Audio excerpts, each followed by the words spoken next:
All right. So Michael, hey, all right. So today we are heading um down south to visit my new friend Michael Andrade.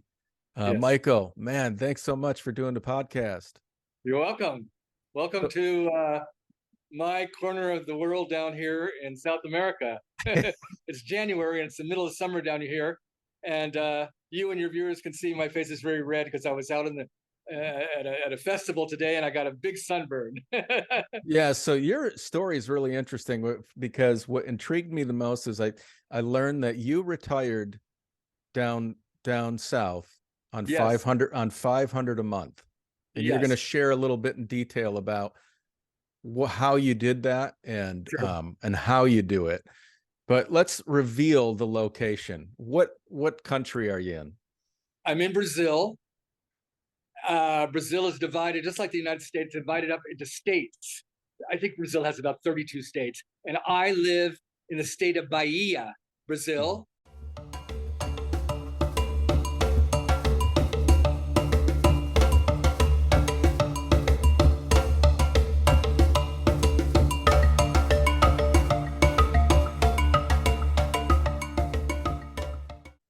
It's what's called the northeast region of Brazil, along the coast. I personally think it's Brazil's most fascinating state and region. It's got an enormous amount of culture. Uh, the state is about 85% Afro-Brazilian because Brazil, of course, just like the United States, was once a slave-holding country, Mm-hmm. and many of the slaves were brought to Brazil from Africa, and they landed in this state, Bahia. In So Bahia. it's Yeah. it's rich in Afro-Brazilian culture, music, food, everything, Hmm. and it's a very fascinating part of Brazil. I'm going to pull up the a map here to show where this region is. Can you see it? Yes, I can. You see the map? Okay, so let me move this thing down here, this bar. All right, so we're going to zoom in. Okay, so Brazil, here we are, and this is the Yes, Bahia that's region. the state. I see Salvador, which is the The cap. main hub of Bahia. Yes, it's the capital of the state of Bahia. Yeah, I hear it's just absolutely beautiful with It's colonial fascinating. architecture and Oh color, yes, colorful. yes. If you and your viewers come to Brazil, of course you want to go to Rio de Janeiro. You can't miss that. But then get on a plane. It's 2 hours by plane north of Rio de Janeiro to the city of Salvador. It's the Okay, heart. Salvador is the heart and soul of Brazil. Salvador was Brazil's first capital. okay, Uh, you know, the Portuguese discovered Brazil in around 1550, mm-hmm, and Salvador was Brazil's first capital. And then, of course, okay. then the capital was moved to Rio, and then it moved to Brasilia. So But if you drive to Rio, how long does it take to get down there? I've been told it takes about 36 hours to Wow. drive or take a bus. It's by plane it's 2 hours. So how I always describe it, it's like traveling from New York City to Orlando, Florida, or Gotcha. or or maybe Fort Lauderdale. It's a 2 hour flight. So Yeah. that's the distance. It really doesn't look that far apart, you know. It's Yeah. slightly south of Salvador, but Brazil is So such a large yeah, country. Bahia, the state of Bahia, where I live, is the same size as Texas, or the same size as the country of France. So just the state of Bahia alone is very, very big. Wow. Okay. Yeah. Yeah, Yeah. thank you for that. So, well, let's touch on a little bit, Michael. You are originally from New York City. You grew up in Yeah. Manhattan. Right. How did you so tell us a little bit about your backstory and how you landed in Brazil? Well, when I was 20, I transferred to university in San Francisco, fell in love with San Francisco, and that was my home base right until 10 months ago when I made this permanent move. Uh, I, I always loved the idea of travel. I mean, when I was 7, I started to get addicted to maps and atlases. And my dream was to travel abroad. And I didn't get to do that until I was 19 years old. And but once I started, I was hooked. And I of course made, just like everybody else, I went to Europe a couple times. I went to India. I was fascinated by the idea of India. I made that famous overland trip back in the day, 70s, when you were able to do it, from London all the way to India by bus and trains. And that really hooked me. And then I just kept going. And, in my mid 30s, I discovered Latin America. I fell in love with Latin America. I went to Mexico. I had never been to Mexico. I'd been all sorts of exotic places, but Mexico is too close. It was Cancun. It was too touristy. But when I finally went in 1986, I was hooked. I fell in love, and I realized it wasn't anything like I had stupidly imagined. It's a fascinating country. I think it's as rich and fascinating as India. So I kept going to Mexico. I taught myself to learn Spanish. In my humble opinion, of all the languages an English speaker can learn, Spanish is the easiest. I was speaking very well after 1 year of self-study, and I'm a big believer in self-study. Don't take classes. They drag it out as long as they can to, open your wallet. Yeah. Get one of those teach yourself books. Just do 30, 45 minutes a day. Believe me, after 6 months, you'll know all the grammatical tenses. And then you go out and you practice. In San Francisco, I go to cantinas in the Latino district. I'd buy books in Spanish. I'd watch Spanish language TV. So you can become fluent in Spanish by never leaving the United States. Sure. That's true. And then Yeah. I kept going back and forth to Mexico. And finally, one day at my job, I said, okay, this is enough. I quit my job and moved to Mexico. And on the third day, I got a job, and I was felt like I had died and gone to heaven. What city were you in? I moved to Mexico City. I'm in New York City, so I've got Very big nice. cities in my blood, in my nervous system. Yeah. And Mexico City, is the mother of all gigantic megacities. Yeah. I felt right at home, and I Mhm.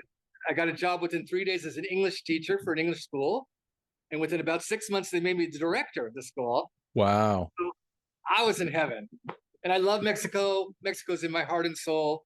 I'll defend it. Anybody tries to put it down or say crazy stories about it, I'll always love Mexico. Yeah, wow. That's awesome. What part of the city, Mexico City, did you live in? What area? Uh, I lived I had an apartment. At that time, it was really, really hard to get an apartment. This is the early 90s. Now, of course, what they call digital nomads Yeah. are taking over Mexico City, and Mexico City residents are up in arms about it. Yeah. But back in the day, it was, I was a pioneer, and it was hard to get an apartment. But I lived very near Monumento de la Monumento de la Revolución, near Metro Revolución.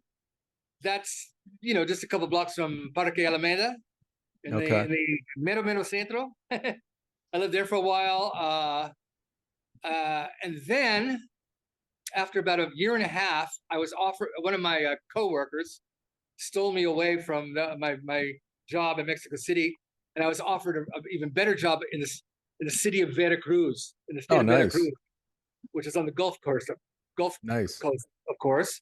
Yeah.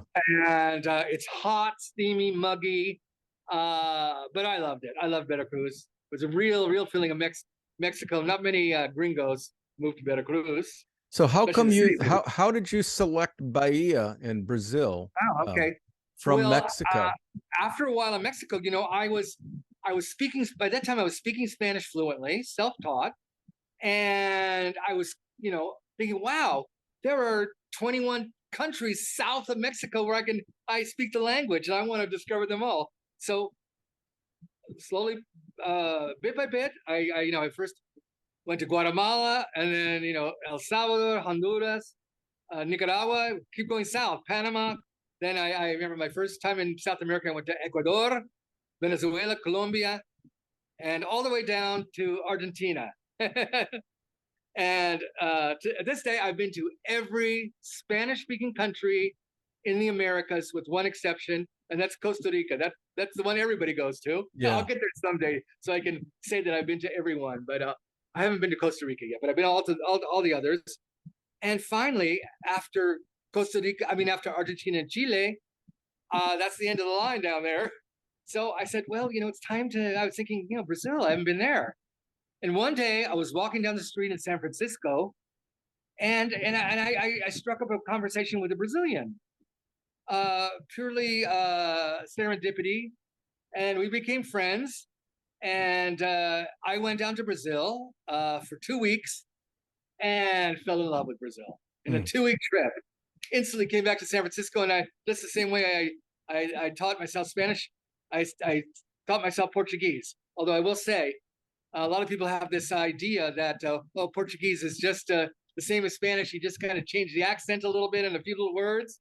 If you speak Spanish, you're 50% of the way to Portuguese. It's true. Sure. Yeah. A lot of similarities, the grammar and vocabulary. But I remember the first time someone opened their mouth and spoke to me in Portuguese, I had not a clue what they're saying. Mm-hmm. It's Spanish, but the verbal Spanish is very, very different. Mm-hmm. If you're a Spanish speaker, you could pretty much, after a couple of weeks, understand written Portuguese. But even now, after over 20 years in Brazil, coming to Brazil and now living here, I still sometimes think, what? You Yeah. sound like you're talking with a bunch of marbles in the mouth. So Portuguese is much more difficult than Spanish, but it's a challenge. It's a beautiful language. It is. I love I love the sound of Portuguese. Yes, People speaking. It's such a beautiful language. It is a beautiful language, and it's got so many unusual sounds. Spanish is it's a beautiful language too, but Spanish has got 5 vowels: a, e, I, o, u, and Portuguese has 13 vowels. So that just gives you a little hint why it's so much more difficult. Yeah. All right. So let's dive into some of these questions that I have about living in Bahia, Brazil, on $500 a month. Is that truly possible? Yes. It is very possible. There's lots of places in the world where you can live on $500 a month. I won't name the particular channels that I've watched where the YouTuber has interviewed people from all over the world, but yes, you can live on $500 a month, including in Brazil. And in my town, the minimum wage in Brazil is about $235 a month. Mm-hmm. And the vast majority of Brazilians, that's what they make, the minimum wage. So the economy is geared, especially in my town, which is off the beaten track, for people who make $235 a month. So if you've got $500 a month, you've got double the minimum wage. Gotcha. So obviously, the economy is geared for that kind of budget. Now, I want to clarify one thing. I can and do some months live on 500 because I like to save, but my Social Security is $1,500 a month. Okay. So I don't have to live on it. I just want to clarify that. I'm not that poor. I'm poor, but I don't have to live on $500 a month, but I can and do sometimes. Okay. Starting with my rent, I live in a brand new condominium complex. My apartment is 2 bedrooms, 2 bathrooms, a kitchen, and a living room. It's a large condo complex. I have an Olympic-sized swimming pool I can use. There's a pool and game room. There's a barbecue and bar area. There's a fully equipped gym. Wow. And it's gated and guarded 24 hours a day. I get all of that for the U.S. equivalent of $180 a month. Wow. And does that include utilities? No. I'll talk about that, but that includes my rent and my condo fees. $180. Now, if you think that the average person here is making $235 a month, the average person living in my small city cannot afford this condo. Sure.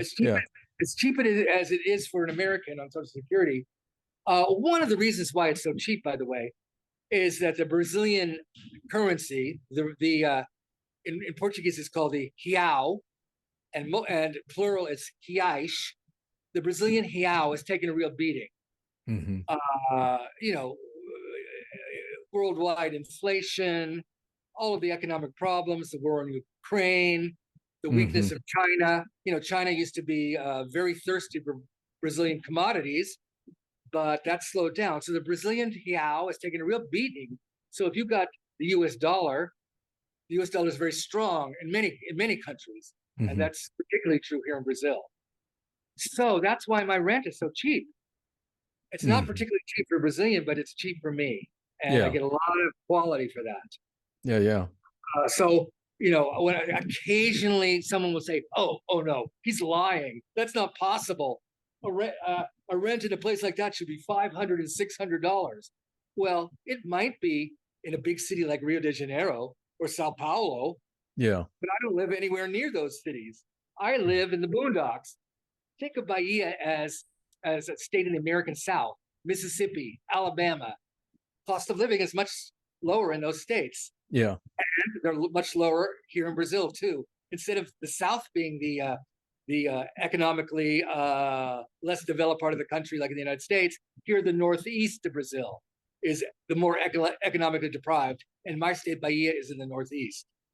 Okay. So that Yeah. explains why it's so. My rent condo fees are so cheap now. You know, if you're Mr. and Mrs. Joe Smith, retiring at 65, you've almost never been abroad, you don't speak one word of Portuguese or any other language, Yeah. you're not going to do well in my town. Sure. Yeah. You're probably not even going to do well in Brazil. Brazil's not really for beginners. Mm-hmm. Probably better off in Mexico, in a place like Puerto Vallarta. But if you were to choose Brazil, you'd be better off in a city like Rio de Janeiro, or another place where they are used to foreigners, where the facilities, the infrastructure is better. So I want to Mm-hmm. give that a caveat. Yeah. Uh, And then uh, there the rents are gonna be significantly higher for they're sure. going to be higher, not necessarily. Well, in Rio, yes, Mm-hmm. but in my state capital, 3 hours from here, Salvador. They said everybody should visit Salvador. I pay 180 in Salvador. It would be probably $300 a month. Okay. So still very accessible. Yeah. $350 a month. And is there an expat community in Salvador? Well, there are foreigners who do live in Salvador. It's not your typical retirement or Sure. leisure type of expat Okay. that would move to a place like, again, like I use Puerto Vallarta as an example, Yeah. Cancun. It tends to be people who are uh, uh, very culturally, can I use the word sophisticated? Yes. They're Yeah. adventurous. They're willing to dive into a foreign culture that is very different from their own. Willing to deal with the language barrier, willing to deal with the challenges. Mm-hmm. Bahia and Salvador are poor. Brazil is notoriously famous for high crime. We can't ignore that elephant in the room. I think that I've been traveling to and living in Brazil for over 20 years. I'm alive and well. I was mugged once, and when I was mugged and handing over my wallet, undercover police happened to drive by, stopped, gave me my wallet back, put a gun to the two robbers, arrested them. Wow. They ended up in jail, and I ended up with my wallet back, and I got 2 free nice postcards from the police as they say goodbye to me. So that was my Wow. one bad experience in 22 years. Yeah. Yeah. You can see I'm alive and well, I'm breathing. So I Yeah. think, there is danger, there is crime, but you have to cut all the, crazy talk in half. Yeah. Well, let's Uh, look at some of the other costs. So we're looking at sure. $180 for your flat Right. costs. What are Right. some of like the other costs that you Sure. spend per month? Sure. My Electricity bill is about $40 a month. Could be cheaper, but I always have a fan on. It's hot here. I do not feel like I need air conditioning. I don't believe in air conditioning. It's bad for the environment, and it's expensive to run, but I do perfectly well. But I always have a fan directly on me when I'm in the house. So that makes my electricity bill high. And I have my big flat screen TV on a lot. Not that Okay. I'm addicted to TV. I'm a reader, but I do like to keep up with the news. And sometimes I just like the sound in the background.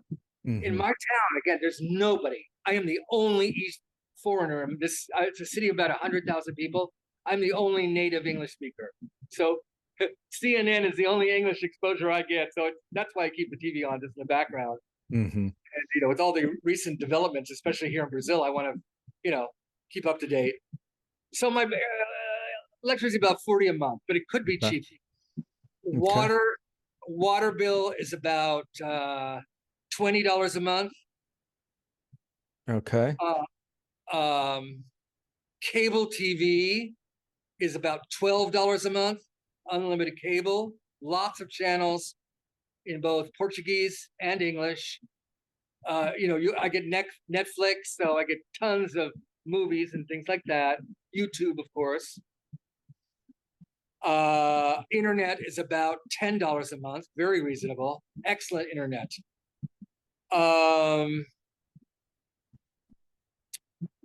What else?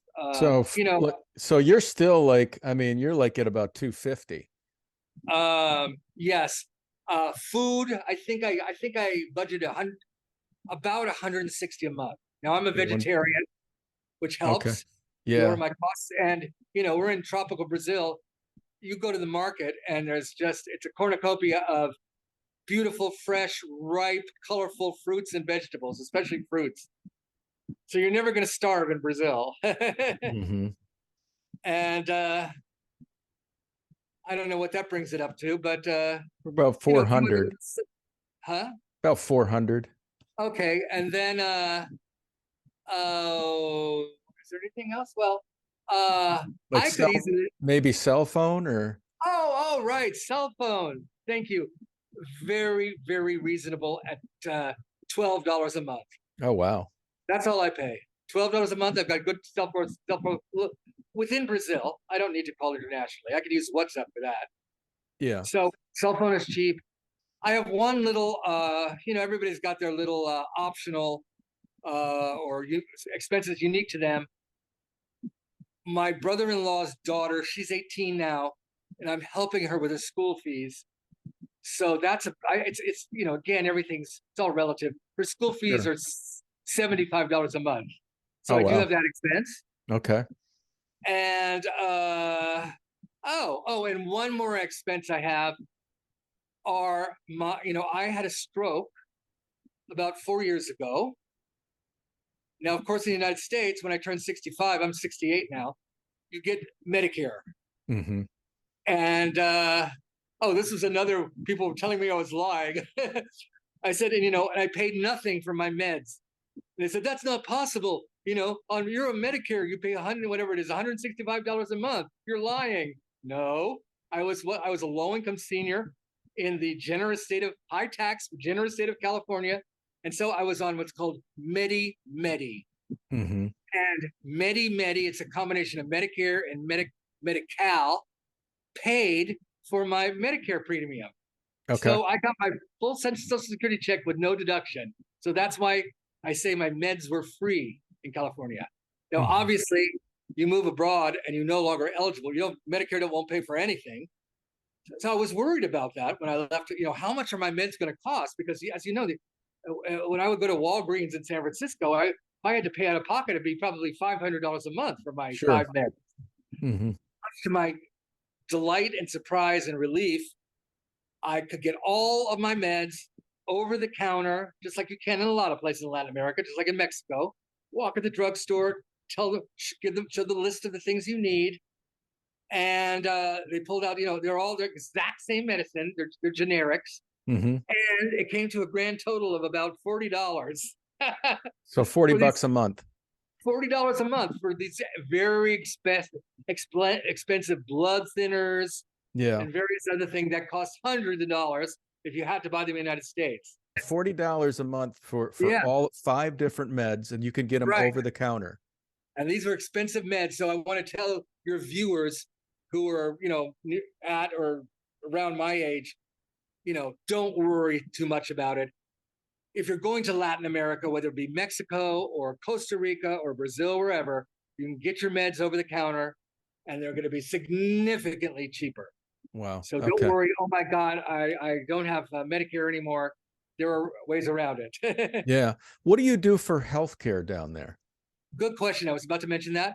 That was also a concern because I said I had had a stroke Yeah. and I'm fine now. I had no after effects. The effects disappeared after a few months. It's been 4 years now, but I did have a health problem after I had been here about a month or a half or two. As you know, it's very hot and tropical here. Yeah. And every day I would walk to the center of my city from my condo. It's about almost a 1 hour walk. And, I'm from foggy, chilly San Francisco. But here you got to hydrate yourself. You Yeah. got to drink a lot of water. And I wasn't doing that. I'm not much of a water drinker. I don't know why. But one day I woke up and I collapsed. I fell down and hit my head against the floor. And I thought, oh my God, I'm having another stroke. It felt like a stroke. And I was dizzy. The room was spinning. And I called my brother-in-law and said, listen, you need to take me to the hospital. I thought I was having a stroke. He took me to the hospital. They didn't ask for anything except for my name. They didn't ask for insurance or anything. I thought it would come at the end. Mm-hmm. So they took my name. They blood pressure. They gave me what is that called? An EKG, where you lie down and then you go through the time tunnel machine, and Yeah. everything whirls around. They're taking a picture of your brain, and turns out I did not have a stroke. It was severe dehydration. They gave me an IV, and once I got that IV in my bloodstream, I was fine. Mm. And as I left the hospital, they just said bye. And as my brother-in-law explained, and I later researched, Brazil has a public health care system, just like they have in Europe, just like they have in Canada, and like in most civilized countries, except the United States. We're always the exception to the rule. Brazil's constitution guarantees free access to healthcare. Yes, you heard me right. Yeah. Wow. So and I'm not a Brazilian citizen. I could have gone in there as a tourist. I went in there as a legal resident, but they didn't even ask me. They didn't ask to see the Brazilian equivalent of a green card. Mm-hmm. It doesn't matter whether you're a tourist or a citizen. You can go to a public health care hospital and be seen. And you have to be seen by law. Yeah. Now, the caveat is it the best healthcare in the world, the public system? No. Would you want to have brain surgery or open heart surgery? Probably not. But in an emergency, they're perfectly fine. They were very nice. The hospital was clean. Some of the big city public hospitals are a little bit funky. You might have to wait a while. Lie on a gurney in the hallway, but you will be seen. You will be taken care of at no cost. Yeah. And that was a huge relief. Now, if you have serious health issues, you might want to consider getting private insurance. A lot of middle class and upper middle class Brazilians do have private insurance because they don't want to go through the public system. But you don't have to have private. Do you know what they pay for private insurance there? It's like in the United States. Oh, well, it's much cheaper than the United States. Now, it's just like in the United States. If you're 20 years old, it's not going to be very much. If you're 68 like I am, it's going to be a lot more. But it's much, much, much more reasonable than the United States. Mm-hmm. You're going to have to, the person would have to research it on their own. Okay. But they'll be pleasantly surprised. And so you do have that public-private option. So no need to panic. Yeah. You will be seen. And Michael, let me ask you, how do you get around, in your town, and how do you travel to Salvador and other locations in Brazil? Good question. Like many parts of the world, And again, the United States is always the exception to the rule. Brazil has excellent public transportation. Again, people are very low income. The average wage is $235 a month. So many people cannot afford cars. So in my city of 100,000, I can walk, I can take a bus, which costs like 80 cents to get downtown. I could take a motorcycle taxi, very popular. Not car, oh, they do have car taxi, but you climb on the back of a motorcycle, and for a little over $1, you can go anywhere in my little city. Wow. You can get a cab, not very common in my little city, but in Salvador, there's lots of, or a big city, there's lots of cab. And Brazil has Uber, just like the rest of the civilized world. I have the Uber app on my phone. I don't use it in my little city because it's not necessary. But in Salvador, a city of 3.5 million that I go to Salvador at least once a month. I just got back from there today.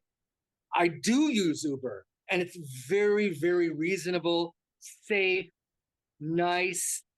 I love Uber. It's a miracle, because like in a lot of developing countries, taxis can be, sometimes they're great and sometimes they're a little shifty. Yeah. As soon Yeah. as they hear your accent, they go the roundabout ways, stuff like that. And Uber, there's no tricks with Uber. So I love Uber. Okay, great.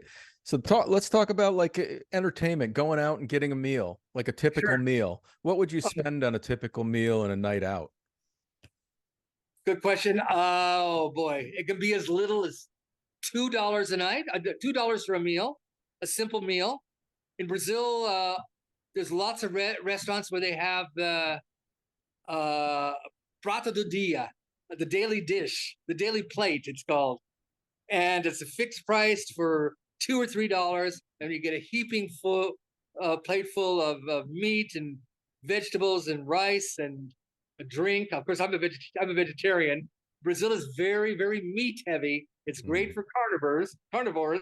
Not so great. Well, if you're vegetarian, it's great too. You just have to be willing to prepare your own fruits and vegetables. But you can get food for a meal for as little as $2 or $3, or you can go as high as you want. There are fancy restaurants too. It's never going to be as expensive as the United States, especially with the current favorable exchange rate. Yeah. But anything from very simple to very fancy, and anything in between. But food is not expensive. It's not a major part of my budget. And Okay. I like to eat out. I don't like to cook. I can prepare simple things like a bowl of cereal. I can cut up some fruit. But I go out. I like to go out to eat, and it's not a big part of my budget. Okay, great. And what's the one thing that this is the last question I have, and then I'll ask you if there's anything else you want to add. But what's the one thing you can think of that you truly adore and love about living in Brazil? Oh, it's hard to come up with one thing. Oh, but everything, almost everything. I would have to boil it down to the people. The people. That's how I got addicted to Brazil. The first time I came here, oh my God, they're the friendliest, warmest, can be the kindest, the most communicative, wild, energetic, full of spirit, full of life, music, everything. And that is what's so great about Brazil. And add that beautiful melodic Portuguese language, and just people walking and talking, and that's the beauty of Brazil. And of course, you got your criminals, but what country doesn't? And it's they're few and far between in my experience. Yeah. So some of the people that I met when I was living in, a lot of my friends were from Brazil, and that was one of the things that I noticed, is that there was such a warmth and a kindness and a spirit. Yes. And we used to have a bar, a little pub. It was a samba bar.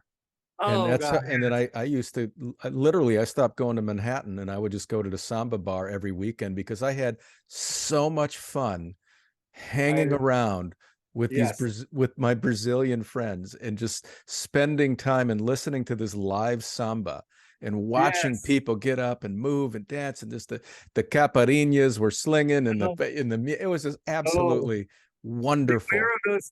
beware of those delicious caipirinhas. It's easy to drink too much. If caipirinhas are the national drink. They're made with a very harsh kind of undistilled rum, but caipirinhas are made with lots of sugar and lots of fresh fruit juice, so it could taste sweet and tasty. It almost tastes like a fruit drink, but they pack a powerful punch. They do. They certainly do. They certainly do.